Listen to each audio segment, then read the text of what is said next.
Last year ఇదే సంక్రాంతి టైంలో వైజాగ్ లోని పరవాడలో జరిగిన ఒక యథార్థ సంఘటన. ఈ వీడియోను మీరు నైట్ ఒక్కరే ఉన్నప్పుడు అస్సలు చూడకండి. లోహిత్ వాళ్ళ అమ్మ, తమ్ముడు, చెల్లి సంక్రాంతికి ఊరెళ్ళిపోతారు. లోహిత్ కి ఎగ్జామ్ ఉండడంతో వాళ్ళ నాన్నతో కలిసి ఇంట్లో ఉండాల్సి వస్తుంది. లోహిత్ వాళ్ళ నాన్న నైట్ షిఫ్ట్ డ్యూటీకి వెళ్ళిపోతాడు. రోహిత్ కి నిద్ర రాదు. చదవడం మొదలు పెడతాడు. ఇంట్లో అంతా నిశ్శబ్దం. గడియారం మొల్లు టక్ టక్ అని కొట్టుకుంటూ ఉంది. డోర్ ఒక్కసారిగా దానంతటదే ఓపెన్ అయ్యి ముందుకు వెనుకకు ఊగుతూ ఉంది.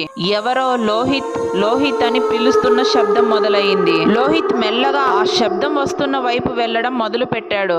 ఇప్పుడు శబ్దం వినపడలేదు. అంతా నా భ్రమ అనుకొని ఆకలేస్తుంది, ఏమైనా తినాలి అనుకుంటూ కిచెన్ లోకి వెళ్తాడు. కిచెన్ లో అన్ని చిందరవందరగా పడి ఉన్నాయి. భయంతో అడుగులు వెనక్కి వేయబోగా డోరు దబ్బమని క్లోజ్ అయిపోయి ఎవరో లోహిత్ ని జుట్టు పట్టి పైకి ఎత్తి 2 చెంపలు వాయించేసి కిందకి తోసేశారు. లోహిత్ గట్టిగా ఏడవడం మొదలు పెట్టాడు. డోర్ ఒక్కసారిగా ఓపెన్ అయింది. భయంతో లోహిత్ అక్కడి నుండి పారిపోయాడు. వీడియో నచ్చితే లైక్ చేసి ఇలాంటి మరెన్నో రియల్ హారర్ స్టోరీస్ కోసం ఛానల్ ని సబ్స్క్రైబ్ చేసి పెట్టుకోండి.